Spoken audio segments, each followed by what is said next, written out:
The conference hall floated in the silent void between stars, a neutral ground where civilizations met to decide the fate of worlds. Inside, 12 species gathered around a circular platform that gleamed like polished obsidian. Each delegation sat in their designated zones, separated by invisible energy fields that translated languages and filtered atmospheres. Lieutenant Diana Rothschild stood behind her superior, Ambassador Henrik Volkov, watching the assembled aliens with careful eyes. She had served in the diplomatic corps for 6 years, but this was her first time at the Grand Tribunal. The weight of what was about to happen pressed against her chest like a physical force. Henrik was a broad man with silver hair and weathered hands that had signed 100 treaties. He carried himself with the steady calm of someone who had negotiated through countless crises. But Diana noticed the tension in his shoulders, the way his fingers drummed once against his thigh before going still. He was worried, and that worried her. The Cravathi delegate rose from his seat. His name was Thorax Prime, and he looked like a mantis carved from volcanic glass. His species had conquered 40 systems in the last century, and their warships were legendary. When he spoke, his voice clicked and hummed through the translator. "The human question must be resolved today," Thorax Prime announced. "For 60 years your kind has occupied the fringe territories. You trade, you build stations, you spread across worlds that do not belong to you. This ends now." Henrik stood, his movements deliberate and unhurried. "The fringe territories were unclaimed when we arrived. We have violated no treaties. We have threatened no one." A chorus of sounds erupted from the assembly. The Draconics delegates, massive reptilian beings with scales like armor plating, growled their disapproval. The Sindari, crystalline entities that pulsed with inner light, chimed discordantly. Even the normally neutral Kolari shifted in their hovering pods. "You are weak," hissed Scylla, the Draconics warlord. Her yellow eyes fixed on Henrik, like a predator sizing up prey.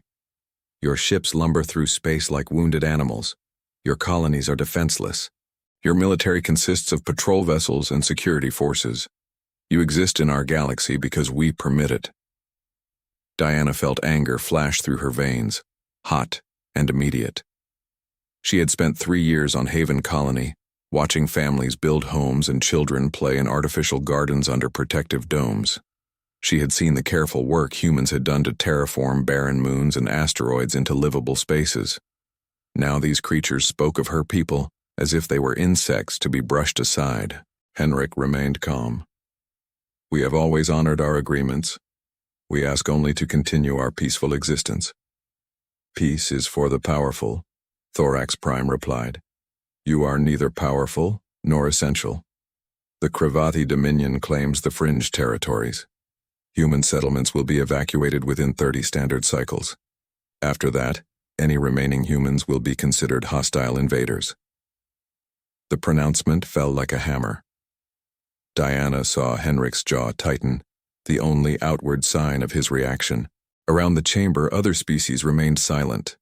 No one spoke in humanity's defense. The Kolari, who had traded with Earth for decades, studied their data screens. The peaceful Lumina, beings of pure energy who preached harmony, simply dimmed their light. No one would risk the Cravathi's anger for humanity's sake. "This is unjust," Henrik said quietly. "We have shown nothing but goodwill." "Justice is decided by strength," Scylla replied. "Where is your strength, human?" Henrik was silent for a long moment. Diana could see him weighing something, making a decision that would change everything. Finally, he spoke, and his voice carried a tone she had never heard from him before. It was almost sad. "I did not want this day to come," Henrik said. "For 60 years we have hidden our true nature. We pretended to be weak because we hoped weakness would make us safe. We thought if we appeared harmless, we could live in peace among you. But I see now that some species only respect power." He touched a small device on his wrist. "I am authorizing protocol revelation." Diana's breath caught. She knew that protocol. Every human in the diplomatic service knew it, though most believed it was theoretical, a contingency that would never be used. Henrik had just activated humanity's greatest secret. Across the galaxy, things began to change. On 1,000 cargo vessels traveling between stars, crews initiated emergency procedures. Outer hull plates detached and drifted away like discarded chrysalises. Beneath the disguised exteriors, sleek warships emerged, their surfaces absorbing light, their weapons arrays unfolding like the petals of deadly flowers. These were not merchant ships. They had never been merchant ships. In the asteroid fields of the fringe territories, mining facilities opened their true faces. What appeared to be simple ore processors were actually fortress stations, bristling with weapons that could crack planets. Their reactors, dormant for decades, roared to full power. On colony worlds beneath the farms and cities, vast underground complexes activated. Millions of soldiers who had lived as farmers, teachers, and merchants put on uniforms they had kept hidden in secret compartments. They moved to defensive positions that had been planned and rehearsed in private for generations. Back in the conference hall, Henrik gestured toward the central display. "I believe you should see this." The holographic projection activated, showing real-time fleet positions throughout the galaxy. The assembled delegates watched as human ship signatures transformed. Slow cargo vessels suddenly showed the energy readings of capital warships. Small patrol boats revealed themselves as strike cruisers. The numbers were staggering. "Impossible," Thorax Prime breathed. "For 60 years, Henrik continued, every cargo ship we built was secretly a warship. Every mining colony was a military base. Every civilian was trained for combat from childhood. We are not weak. We never were. We simply chose to appear that way because we hoped to live without war." Scylla rose to her full height, rage burning in her eyes. "This is deception. Treachery." "This is survival," Henrik replied. "You assumed our nature based on appearances. That was your mistake, not our crime." Diana watched the alien delegates process this revelation. She saw fear replacing contempt in their eyes. The power balance had shifted in seconds, and they knew it. "The fringe territories are our home," Henrik said firmly. "We will not evacuate. We will not surrender. If you want our worlds, you will have to take them. But know this: humanity remembers every war we have ever fought.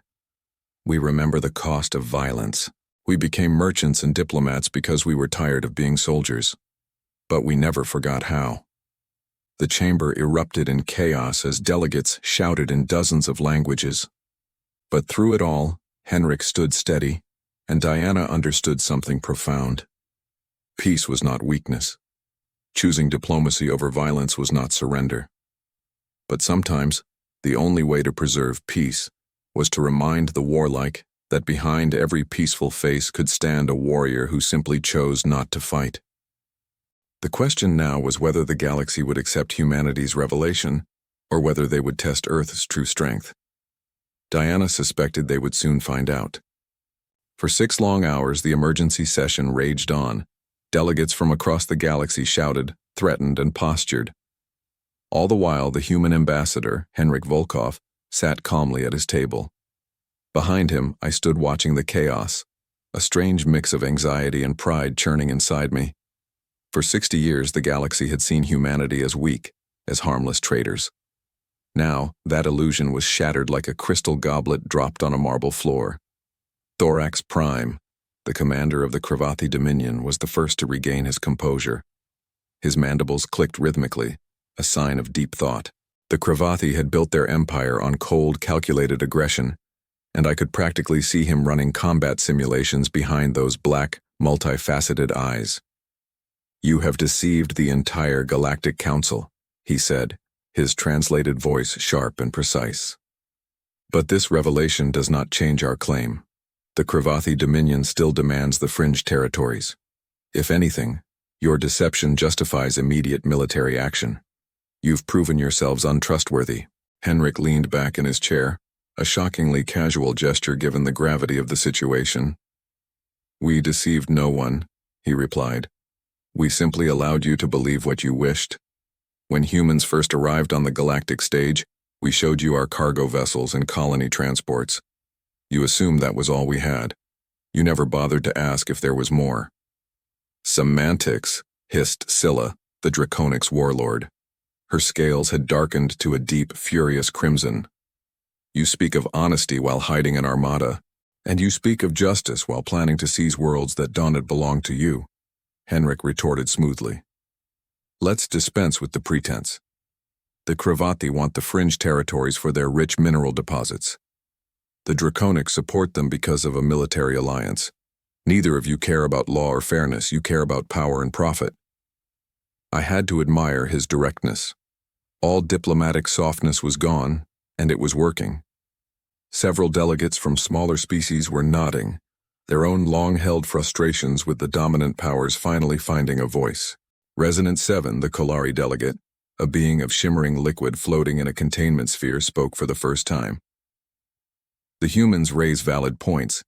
The fringe territories were indeed unclaimed when they arrived. By what legal principle do the Crivati assert ownership now? By the principle of strength, Thorax Prime shot back. The humans appeared weak. We offered them a choice: leave peacefully or face the consequences. That offer still stands regardless of their hidden weapons. At that, Henrik stood. The entire chamber fell silent. There was a new authority in his posture, something that reminded everyone present that humans hadn't climbed to the top of Earth's brutal food chain by being gentle. We had survived through intelligence, adaptability, and when necessary, ruthless determination. Let me be clear about what happens next, Henrik said, his voice low but carrying to every corner of the room. If the Crivati fleet moves against any human world, we will consider it an act of war. Not a border skirmish, not a territorial dispute. War. Full, total, unrestricted war. Scylla let out a laugh that sounded like stones grinding together. You would fight the entire Dominion. We have 3,000 warships. Even with your hidden fleet, you can't possibly match our numbers. Numbers aren't everything, Henrik replied calmly. Human history is filled with smaller forces defeating larger ones through superior strategy and technology. But more importantly, ask yourselves this: what do you really know about human weapons? You've seen our cargo haulers, you've traded with our merchants, but have you ever seen a human warship fire its weapons in anger? The silence that followed was profound. A chill ran down my spine. Henrik was bluffing, but his bluff was built on a foundation of pure truth. The galaxy had never seen humanity at war. They had no data, no intelligence reports, no real understanding of what Earth's military was truly capable of. Thorax Prime's mandibles stopped clicking. I saw the calculation in his eyes shift. War against a completely unknown opponent was a massive risk, even for a military power like the Crivati. Unknown variables could be fatal. We propose an alternative, a new voice chimed in. It was Ambassador Falani of the Lumina Collective, beings of pure, sentient light who rarely involved themselves in material conflicts. A demonstration. Let the humans show us one weapon, one ship, one capability. If they can prove their strength matches their claims, the Crivati will withdraw their ultimatum. If they cannot, they will evacuate the fringe territories as demanded. Murmurs rippled through the chamber. It was a compromise, a way for both sides to save face without immediate bloodshed. I watched Henrik consider it, weighing the immense risks against the potential rewards. What kind of demonstration? He asked carefully. There is an uninhabited system 12 light-years from here, Falani replied, their luminous form pulsing gently. Designation, Hollow Point. It contains several dead planets and an asteroid field. You will bring one warship. We will observe. Show us what humanity can do. Thorax Prime's mandibles began clicking rapidly. Agreed. But the Crivati will also send one vessel. A demonstration should be comparative. Let us see human strength measured against our own. My heart hammered against my ribs. This was no longer a demonstration. It was a trial by combat, thinly disguised in diplomatic language. One human ship versus one Crivati warship, with the fate of every human colony hanging in the balance. I wanted to object, to scream that this was madness, but Henrik was already nodding. Acceptable, he said. 3 days from now. Neutral observers from any species who wish to attend. The winner will be determined by combat effectiveness against predetermined targets. No direct engagement between vessels unless both sides agree. Unless both sides agree, Thorax Prime repeated, and I could hear the hunger in his voice. The Cravathi wanted this fight. They wanted to crush a human ship in front of the entire galaxy, to restore their bruised image and cement their territorial claims. As the session adjourned, Henrik touched his wrist device, opening a secure channel. I leaned in close to hear. Admiral Buchanan, this is Volkov. We need the Relentless at Hollow Point in 3 days. Full crew, full arsenal. The galaxy is going to see what we can do. The reply came back, a woman's voice that sounded like it was forged from gravel and steel. Understood, Ambassador. We'll be ready. Should I prepare for actual combat? Henrik paused, and for a fleeting moment, I saw something flicker in his eyes. Doubt? Regret? Prepare for everything, Admiral. The Cravathi are prideful. If they think they can win, they will push for direct engagement. Then they will learn why humanity spent 60 years preparing for this day. The connection ended. Henrik turned to me, and I saw an exhaustion in his face that hadn't been there before. Get me everything we have on Cravathi warship capabilities. Armor composition, weapon ranges, tactical doctrines, everything. Sir, I said quietly, are we really going to fight them? He looked toward the massive viewport, at the endless sea of stars beyond. I hope not, but hope is not a strategy. We showed them our strength exists. Now we have to prove it's sufficient. Because if we fail at Hollow Point, every aggressive species in the galaxy will come for us. They'll test us, probe our defenses, search for weaknesses. We'll face 1,000 small wars instead of one decisive demonstration. I understood then. This wasn't just about the fringe territories anymore. This was about establishing humanity's place in the galactic order. For 60 years we had hidden in plain sight, playing the part of harmless sheep. Now, we had to prove we were wolves, dangerous enough to be left alone. What ship is the Relentless? I asked. A faint, cold smile touched Henrik's lips. The Relentless is what we built when we asked ourselves a simple question. What if we had to fight the entire galaxy alone? She isn't our largest ship. She isn't our most heavily armed. But she is the most advanced vessel humanity has ever constructed. If any ship can show the galaxy what we're capable of, it's her. And if the Cravathi destroy her? The question hung in the air between us. Henrik's smile faded. Then we find out if 60 years of preparation was enough. Then we find out if humanity can survive what comes next. Then we discover whether peace through strength is a real possibility, or if the galaxy only respects those willing to burn it all down. I felt the immense weight of his words settle over me. In 3 days, everything would change. Either humanity would establish itself as a power to be respected, or we would be exposed as pretenders with impressive illusions, but no real substance to back them up. The entire galaxy would be watching. Judgment was coming. And somewhere, out in the vast, silent depths of space, a warship called Relentless was already on its way to meet destiny. Thanks for watching. If you enjoyed this story, don't forget to like and subscribe for more. The Hollow Point system lived up to its name. 3 barren planets orbited a dying red dwarf, their surfaces scarred by ancient violence. The asteroid field tumbled through the void like frozen tears, remnants of a world that tore itself apart eons ago. It was a graveyard, empty and cold. The perfect stage for what was about to happen. 57 ships from 32 species gathered at a safe distance. Crews eager to witness this historic moment. Diplomatic vessels, research stations, even military observers had come to see whether humanity's claims were real or just elaborate theater. The air inside those ships crackled with anticipation. On the bridge of the diplomatic cruiser Meridian, Diana stood, her hands gripped tight behind her back to stop them from trembling. Ambassador Henrik stood beside her, his face an unreadable mask of stone. Below them, on holographic screens, 2 ships approached from opposite directions. The Cravathi vessel, the Crushing Tide, arrived first. It was a monster of warfare, 3 kilometers long. Its hull resembled overlapping plates of black chitin, organic but reinforced with metals from neutron stars. Weapon ports dotted its surface like the eyes of a giant spider. Thorax Prime himself was in command, a clear statement of how seriously the Cravathi took this demonstration. "Impressive," murmured Captain Okafor of the Meridian. "They've enhanced their shield generators. That vessel could withstand bombardment from a dozen of our conventional warships." Henrik nodded slowly. "And the Relentless?" "Approaching now, sir." Diana's breath caught as the human warship emerged from faster-than-light travel. Where the crushing tide was massive and brutal, the Relentless was elegant and precise. Only 800 meters long, her hull seemed to absorb light itself. She moved with a grace that defied her purpose, like a dancer carrying knives. Admiral Grace Buchanan commanded the Relentless.